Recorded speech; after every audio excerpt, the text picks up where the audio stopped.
देखिए बेटा ध्यान से, आज हम पढ़ेंगे यहाँ पर क्लास 12th का मैथ बाबू, और चैप्टर है हमारा यहाँ पर फर्स्ट। चैप्टर का नाम है बेटवा यहाँ पर संबंध एवं फलन।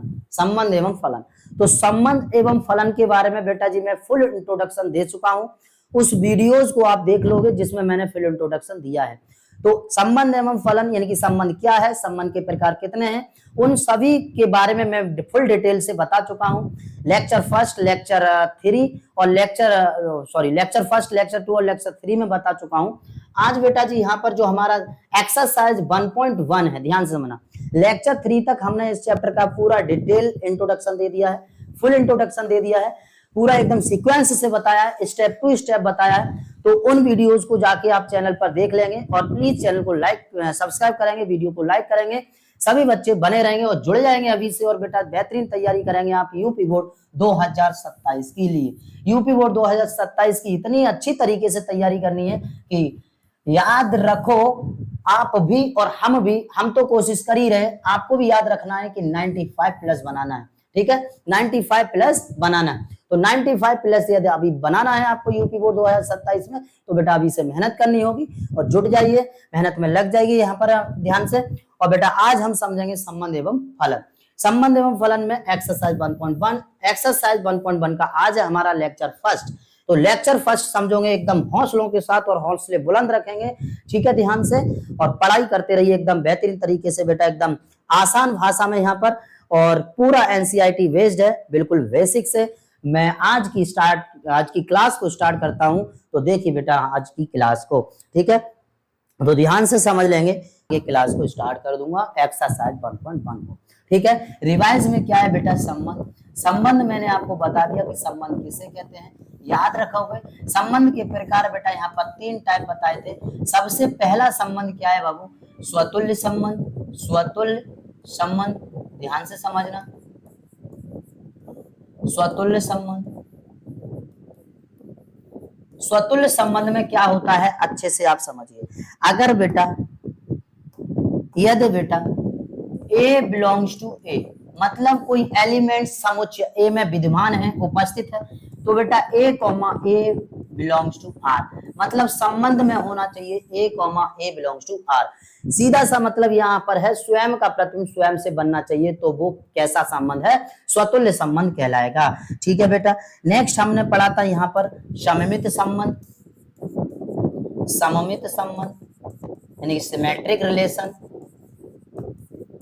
सममित संबंध। ठीक है बाबू, सममित संबंध क्या है तो याद रखेंगे यहाँ पर सममित संबंध का मतलब होता है यदि A, V belongs to A, ये समुच्चय A में उपस्थित है, तो बेटा A, V belongs to R होना चाहिए। और यदि बेटा यहाँ पर देखिए A, B belongs to R है, तो V, A belongs to R भी होना चाहिए। यानी कि A, B belongs to R है, तो बेटा V, A belongs to R भी होना चाहिए। यदि ये दोनों चीज है तो क्या है, हमारा संबंध है वो कैसा है, सममित है। मतलब सीधा सा, अगर बेटा A B से संबंधित है तो V A से संबंधित होना चाहिए। मतलब A B की मदद कर रहा है तो सर B का भी फर्ज बनता है कि A की मदद करे। क्या यहाँ तक क्लियर? अब आगे हम समझते बेटा, नेक्स्ट है हमारा तीसरा यहाँ पर कौन सा, संक्रामक संबंध। तो देखिए संक्रामक संबंध में स्टूडेंट लोग, जो तीसरा हमारा संक्रामक संबंध है, उसमें कंफ्यूज हो जाते हैं बेटा। कंफ्यूज होने की कोई जरूरत नहीं है, एकदम सिंपल भाषा में मैं लेके आया हूं और एकदम आसान तरीके से आपको पढ़ाऊंगा। यहाँ पर समझेंगे, बस बने रहेंगे और कॉपी पेंसिल लेके बैठ जाएंगे और नोट करेंगे चीजों को बेटा, पॉइंट टू पॉइंट यहाँ पर। ठीक है, संक्रामक संबंध। संक्रामक संबंध का मतलब ये होता है, यदि यहाँ से समझिए A, B, A, B, C belongs to A। ठीक है, A, B, C belongs to A, मतलब समुच्चय A में है बेटा यहाँ पर A, B, C, यहाँ पर ये 3 अवयव हैं। तो बेटा, तो यदि A, B belongs to R और V, C belongs to R तथा A, C belongs to R, अगर ये चीज है, अगर ये चीज है बेटा, अगर ये चीज है, ये पहला है, तो समझ लीजिए हमारा संबंध कैसा होगा, संक्रामक। कैसा होगा बेटा? संक्रामक होगा। ठीक है,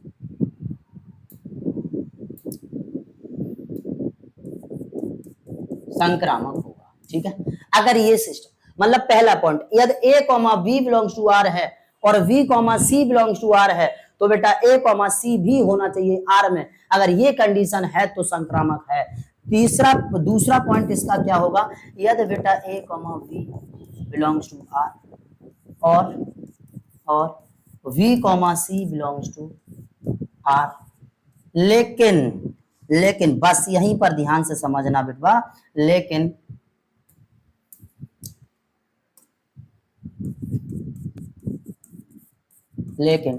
ए कॉमा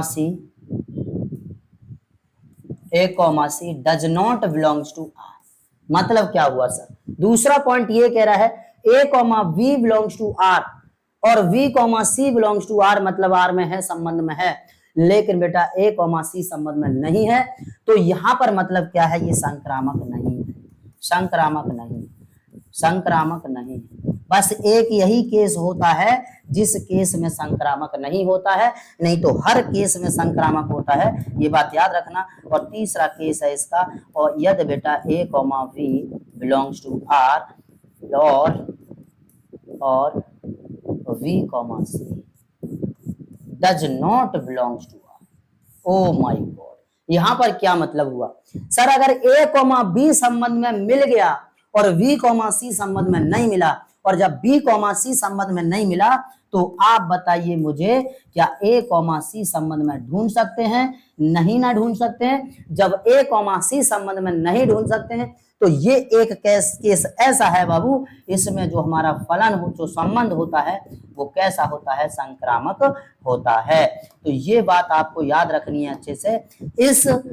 ये जो संबंध है ये हमारा कैसा होगा? संक्रामक होगा। इस केस में संबंध संक्रामक होता है। समझ गए क्या इतनी बात?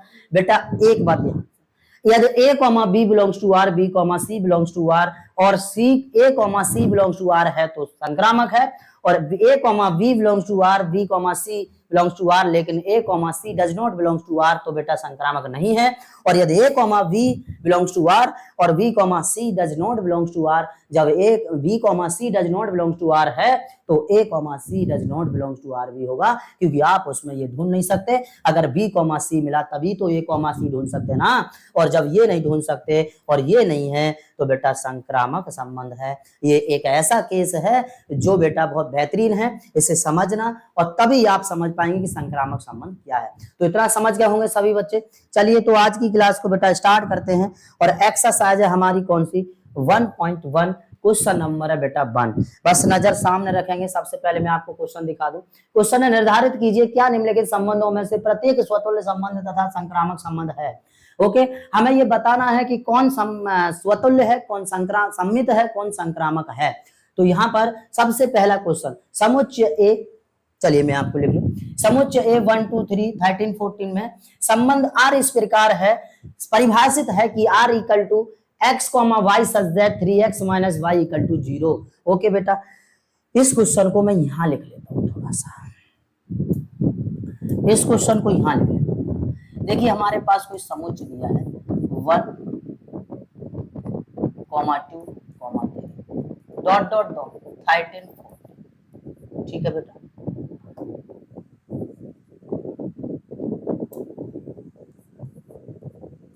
ये हमारे पास समुच्चय है, यानी कि 1 2 3 डॉट डॉट डॉट 13 और 14 तक। बेटा 14 के बाद इसमें नहीं है, और यहाँ पर जो संबंध दिया है बेटवा वो संबंध है x, y सच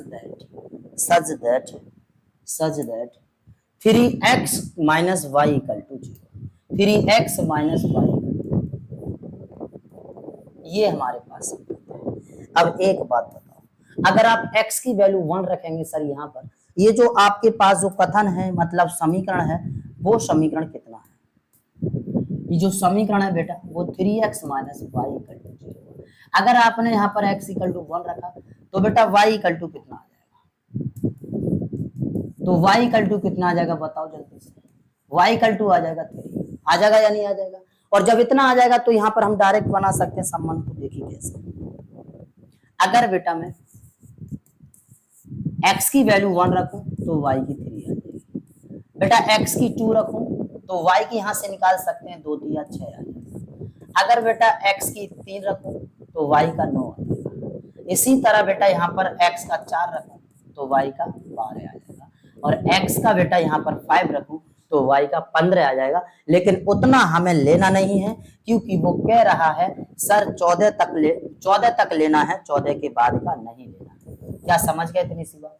अगर x का मान 1 तो y का 3, x का 2 y का 6, x का 3 y का 9 और x का 4 y का 12। यहां तक समझ गए? अब बेटा हमें सबसे पहले यहाँ पर बताना है स्वतुल्य के लिए। एक टेबल बनाइए मजेदार वाली, ऐसी वाली, और एक में लिख दीजिए बेटा यहाँ पर स्वतुल्य, और एक में लिख दो एक में संग्रह। तो सबसे पहले स्वतुल्य दिख रहा है सभी बच्चों को? स्वतुल्य। बेटा स्वतुल्य के लिए स्वतुल्य क्या कहता है सर? यद वन बिलोंग्स टू ए, तो मतलब ये होना चाहिए कि 1,1 belongs to R. 1,1 belongs to R. आप लोग बताइए क्या इसमें 1,1 है कहीं? और जब नहीं है तो बेटा यहां पर ये स्वतुल्य नहीं है, स्वतुल्य नहीं है।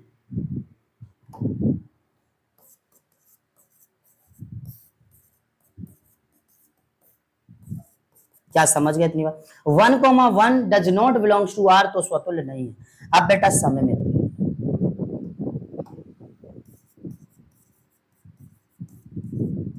सममित के लिए सिमेट्रिक रिलेशन क्या कहता है? यदि बेटा 1,3 दो अवयव बिलोंग्स टू ए, मतलब समुच्चय ए में है, तो यहाँ पर 1,3 बिलोंग्स टू आर, ये है सर। लेकिन याद रखो यहाँ पर 3,1 does not belongs to R. ये है क्या इसमें? मतलब 1,3 है संबंध आर में, लेकिन बेटा यहाँ पर 3,1 नहीं है संबंध आर में। जब ये नहीं है तो सममित भी नहीं। मेरे ख्याल से इतना आपको समझना। अब तीसरा पॉइंट हमारा क्या है बेटा? संक्रामक।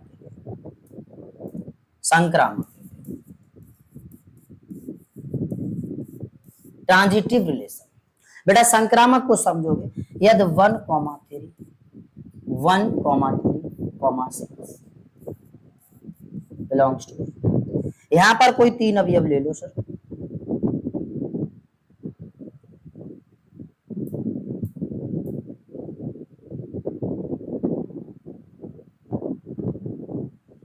बिलोंग्स टू, यदि 1,3 बिलोंग्स टू आर है, और अब आप ढूंढिए बेटा 1,3 बिलोंग्स टू आर है और 2,6, यानी कि यहां पर हम ढूंढना है a, b मिल गया सर, और b, c, मतलब इसमें b, c भी हमें मिल गया, v, c। चलो मैं उसके साथ लिखता हूं अभी के साथ। तो ये मिल गया हमें b, c। देखिए बेटा, ठीक है, ये यानी कि 3,9 बिलोंग्स टू आर। लेकिन सर इसमें हमें C, A मतलब A, C नहीं मिला। कहने का आशा ये है 1,3, सॉरी, V की जगह कितना है? V की जगह 2, हाँ, A, की जगह 1 और C की जगह बेटा यहाँ पर। लेकिन बेटा यहाँ पर 1,9 does not belongs to R. समझिए बेटा 1,3 बिलोंग्स टू आर है, 3,9 बिलोंग्स टू आर है, लेकिन 1,9 बिलोंग्स टू आर नहीं है। मतलब A, C मिल गया, B, C मिल गया, लेकिन A, C नहीं है। इसलिए बेटा यह संबंध संक्रामक भी नहीं है, यह संबंध संक्रामक भी नहीं।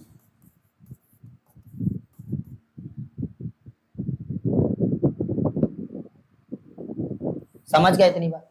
तो ये हो गया यहाँ पर हमारा फर्स्ट क्वेश्चन। अब बेटा सेकंड क्वेश्चन की ओर बढ़ते हैं, नजर सामने रखेंगे आप सभी बच्चे। सेकंड क्वेश्चन है बेटा, प्राकृतिक संख्याओं समुच्चय n में r equal to x plus x, y such that y equal to x plus 5 तथा x इज लेस देन 4 द्वारा परिभाषित संबंध r। ओके बेटा, तो यहाँ पर सबसे पहले प्राकृतिक संख्याओं में जो समुच्चय है वो हमारा प्राकृतिक संख्याओं का है। तो हम जो समुच्चय यहाँ पर बनाएंगे, यानी कि जो समुच्चय हमें दिया है बेटा, ये पहले का दूसरा क्वेश्चन है, ध्यान से समझना। समुच्चय दिया है वो प्राकृतिक संख्याओं का है।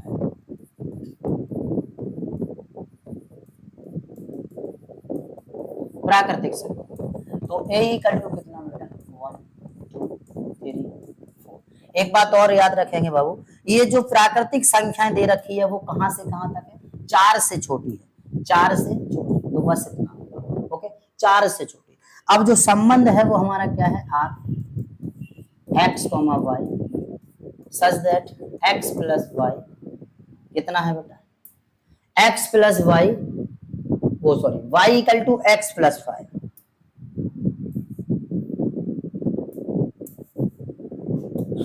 y equal to x plus 5 तथा x इज लेस देन 4, मतलब यहाँ पर जो संख्याएं होगी वो 4 से छोटी होगी। तो बेटा संबंध को यहाँ पर शो कर दीजिए। अगर मैं x का मान बेटा 1 रखूं, यहाँ पर 1 रखूं तो y का 6 आ जाएगा। अगर 2 रखूं तो बेटा y का कितना आ जाएगा, y का 7 आ जाएगा। और बेटा अगर मैं यहाँ पर 3 रखूं तो y का कितना आ जाएगा सर, y का 8 आ जाएगा। बस इतना ही लेना है 3 तक, क्योंकि वो कह रहा है x की जो वैल्यू है वो 4 से छोटी लेनी है, 4 से बड़ी नहीं लेनी है। यहाँ पर उसने पहले ही बता दिया है, ठीक है बेटा। यहाँ पर r इक्वल टू 1 6 2 7 3 8। अब हमें बताना है यहाँ पर सममित, संक्रामक और स्वतंत्र। तो इसी तरह मैंने जो आपको बताई थी वैसा ही एक टेबल बना लीजिए।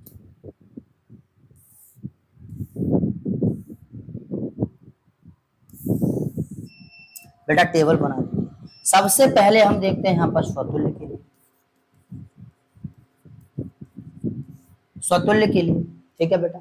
स्वतुल्य देखते हैं यहाँ पर रिफ्लेक्सिव रिलेशन। रिफ्लेक्सिव रिलेशन ये कहता है यदि सर वन है, वन बिलोंग कर रहा है ए में, मतलब समुच्चय ए में वन है, कोई अवयव है, तो उस अवयव का खुद से प्रतिबिंब बनना चाहिए। क्या इसमें है 1,1? और जब नहीं है तो बेटा ये कैसा है, स्वतुल्य नहीं, स्वतुल्य नहीं। समझ गए सभी बच्चे। अब बेटा नेक्स्ट समझते हैं हम संक्रामक, सममित के लिए, सममित के लिए, ठीक है। यदि बेटा हम आपसे कहें, यदि यहाँ 1,6 है किसमें बेटा, तो 1,6 बिलोंग्स टू R, लेकिन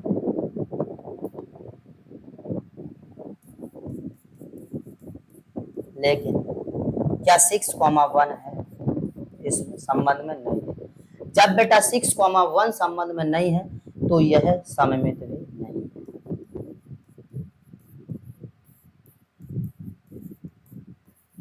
समझ गए सभी बच्चे, यानी समझिए 1,6 बिलोंग ए, मतलब ये समुच्चय ए के अवयव है। यदि 1,6 संबंध में है तो बेटा 6,1 भी होना चाहिए, और जब 6,1 नहीं है तो ये सममित नहीं है। अब नेक्स्ट देखते हैं हम यहाँ पर संक्रामक, संक्रामक बेटा संक्रामक संबंध में आप देखिए, यदि 1 6 और 3 कुछ भी ले लो बेटा, कोई भी,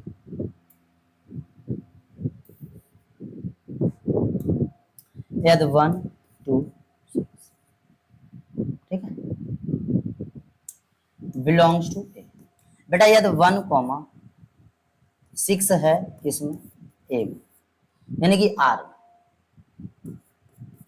1 2 6 है बेटा समुच्चय ए में, और यदि यहां पर देखेंगे कि 1 6 है किसमें, आर में, और आप देखिए ए कॉमा बी है, तो क्या बी कॉमा सी है, ढूंढे आप कहीं बी कॉमा सी है, ए कॉमा बी, 6 की जगह देखें 6 कहीं है, इसमें नहीं है, तो बेटा यहां पर तो 6,1 यानी कि यहां पर v कॉमा सी, मतलब समझिए एक मिनट, मैं आपको कहूं a कॉमा v है सर, तो v कॉमा सी नहीं है,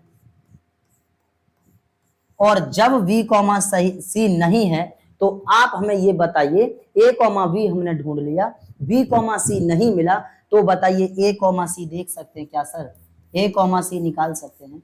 और जब a कॉमा सी नहीं बता सकते तो ये संबंध कैसा है? संक्रामक है। कैसा संबंध है? संक्रामक संबंध है। क्या समझ में आ गया? इतना सा समझ में आ गया। अब हम समझते हैं बेटा नेक्स्ट क्वेश्चन को, देखिए ध्यान से। नेक्स्ट क्वेश्चन हमारा तीसरा ये है, चौथा, पांचवा, ये सब क्वेश्चन बेटा एक जैसे हैं। आप एक बार मुझे घर से करके बताएंगे, होमवर्क में ये क्वेश्चन करके बताएंगे। इससे आगे के क्वेश्चन बेटा मैं नेक्स्ट वीडियो में आपको बताऊंगा, यहाँ से 2, 3, 4, 5, 6 से, ठीक है, बहुत अच्छी तरीके से। फिलहाल आप लोग यहाँ पर जिस तरह मैंने पहला और दूसरा क्वेश्चन कराया है उसी तरह आप लोगों को इससे आगे के क्वेश्चन करके लाने हैं। और जो क्वेश्चन ना हो बेटा उन्हें कमेंट बॉक्स में पूछना है, ठीक है, और मेहनत करनी है, बस पढ़ते रहना है। यूपी बोर्ड 2027 के लिए एकदम बहुत बेहतरीन मेहनत करनी है, ठीक है, रिजल्ट अच्छा हासिल करना है सभी बच्चों को। तो बेटा मैं तो मेहनत कर ही रहा हूँ आपके साथ में, आप भी मेहनत करते रहिए। और एक छोटा सा काम करिए, वीडियो को लाइक कर दीजिए, चैनल को सब्सक्राइब कर दीजिए, और बेटा थोड़ा सा मुझे सपोर्ट कीजिए, जिससे मैं आप लोगों को और बेहतरीन तैयारी कराऊं और अच्छे से अच्छे क्लास लेके आऊं। धन्यवाद। जय हिंद।